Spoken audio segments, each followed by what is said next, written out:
Farmer Boy by Laura Ingalls Wilder, Chapter 19, Early Harvest. Now it was haying time. Father brought out the scythes, and Almanzo turned the grindstone with one hand and poured a little stream of water on it with the other hand, while Father held the steel edges delicately against the whirring stone. The water kept the scythes from getting too hot, while the stone ground their edges thin and sharp. Then Almanzo went through the woods to the little French cabins and told French Joe and Lazy John to come to work the next morning. As soon as the sun dried the dew on the meadows, Father and Joe and John began cutting the hay.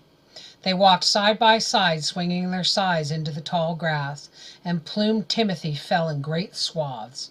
Swish, swish, swish went the scythes, while Almanzo and Pierre and Louis followed behind them, spreading out the heavy swaths with pitchforks so that they would dry evenly in the sunshine. The stubble was soft and cool under their bare feet. Birds flew up before the mowers, and now and then a rabbit jumped and bounded away. High up in the air the meadowlark sang. The sun grew hotter. The smell of hay grew stronger and sweeter. Then waves of heat began to come up from the ground. Almanzo's brown arms burned browner, and sweat trickled on his forehead. The men stopped to put green leaves in the crowns of their hats, and so did the boys.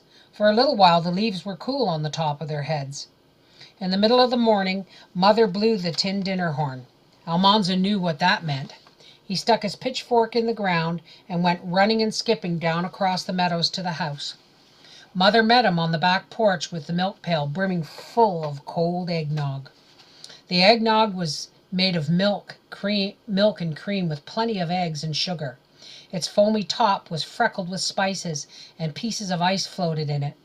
The sides of the pail were misty with cold. Almanzo trudged slowly toward the hayfield with the heavy pail and a dipper.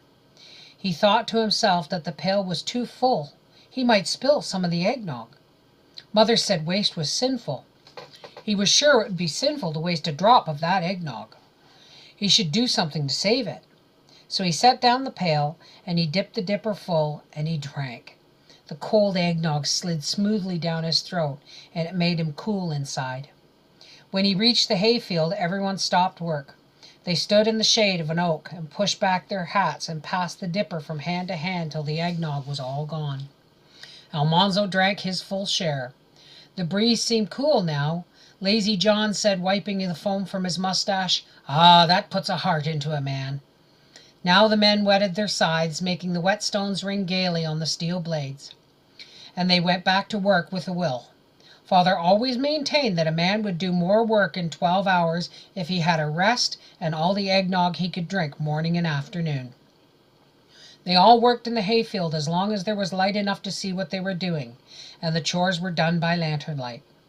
The next morning the swaths had dried, and the boys raked them into windrows, with big light wooden rakes that Father had made. Then Joe and John went on cutting hay, and Pierre and Louis spread the swaths behind them, but Almanzo worked on the hay rack. Father drove it up from the barns, and Father and Royal pitched the windrows into it, while Almanzo trampled them down. Back and forth he ran on the sweet-smelling hay, packing it down as fast as Royal and Father pitched it into the rack. When the rack would hold no more, he was high up in the air on top of the load. There he lay on his stomach and kicked up his heels while Father drove down to the big barn. The load of hay barely squeezed under the top of the tall doorway, and it was a long slide to the ground. Father and Royal pitched the hay into the haymow, while Almanzo took the water jug to the well. He pumped, then jumped and caught the gushing cold water in his hand and drank. He carried water to Father and Royal, and then he filled the jug again. Then he rode back in the empty hay rack and trampled down another load. Almanzo liked haying time. From dawn till long after dark every day he was busy, always doing different things. It was like play, and morning and afternoon there was cold eggnog. But after 3 weeks of making hay, all the hay mows were crammed to bursting, and the meadows were bare. Then the rush of harvest time came. The oats were ripe, standing thick and tall and yellow. The wheat was golden, darker than the oats. And the beans were ripe, and pumpkins and carrots and turnips and potatoes were ready to gather. There was no rest and no play for anyone now. They all worked from candlelight to candlelight. Mother and the girls were making cucumber pickles and green tomato pickles and watermelon rind pickles, and they were drying corn and apples and making preserves. Everything must be saved, nothing wasted of all the summer's bounty. Even the apple cores were saved for making vinegar, and a bundle of oat straw was soaking in a tub on the back porch. Whenever Mother had 1 minute to spare, she braided an inch or two of oat straw braid for making next summer's hats. The oats were not cut with scythes, but with cradles. Cradles had blades like scythes, but they also had long wooden teeth that caught and cut the stalks that held them. When they cut enough for a bundle, Joe and John slid the stalks off in neat piles, and Father, Royal, and Almanzo followed behind, binding them into sheaves. Almanzo had never bound oats before. Father showed him how to knot 2 handfuls of stalks into a long band, and then how to gather up an armful of grain, pull the band tightly around the middle, twist its ends together, and tuck them in tightly. In a little while he could bind a sheaf pretty well, but not very fast. Father and Royal could bind oats as fast as the reapers cut them. Just before sunset, the reapers stopped reaping, and they all began shocking the sheaves. All the cut oats must be shocked before dark, because they would spoil if they lay on the ground in the dew overnight. Almanzo could shock oats as well as anybody. He stood 10 sheaves up on their stem ends, close together with all the heads of grain upward. Then he set 2 more sheaves on top and spread out their stems to make a roof over the 10 sheaves. The shocks looked like little Indian wigwams dotted all over the field of pale stubble. The wheat field was waiting. There was no time to lose. As soon as all the oats were in the shock, everybody hurried to cut and bind and shock the wheat. It was harder to handle because it was heavier than the oats, but Almanzo manfully did his best. Then there was the field of oats and Canada peas. The pea vines were tangled all through the oats, so they could not be shocked. Almanzo raked them into long windrows. Already it was high time to pull the navy beans. Alice had to help with them.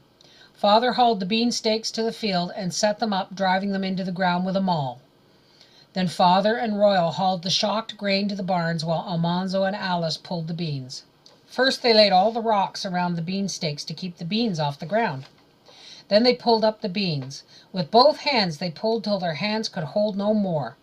They carried the beans to the stakes and laid the roots against them, spreading the long vines out on the rocks. Layer after layer of beans they piled around each stake. The roots were bigger than the vines, so the pile grew higher and higher in the middle. The tangled vines full of rattling bean pods hung down all around. When the roots were piled on to the tops of the stakes, Almanzo and Alice laid the vines over top, making a little roof to shed rain. Then that bean stake was done, and they began another one. The stakes were as tall as Almanzo, and the vines stood out around them like Alice's hoop skirts. One day when Almanzo and Alice came to dinner, the butter buyer was there.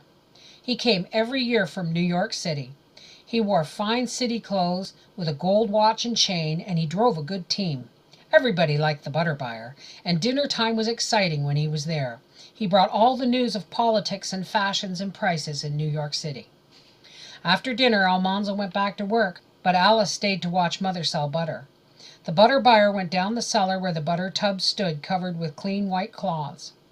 Mother took the cloths off, and the butter buyer pushed his long steel butter tester down through the butter to the bottom of the tub. The butter tester was hollow, with a slit down one side. When he pulled it out, there in the slit was the long sample of butter. Mother did not do any bargaining at all. She said proudly, "My butter speaks for itself." Not one sample from all her tubs had a streak in it. From top to bottom of every tub, Mother's butter was all the same golden, firm, sweet butter. Almanzo saw the butter buyer drive away, and Alice came skipping to the bean field, swinging her sunbonnet by its strings. She called out, "Guess what he did?" "What?" Almanzo said. "He said Mother's butter is the best butter he ever saw anywhere, and he paid her, guess what he paid her? 50 cents a pound."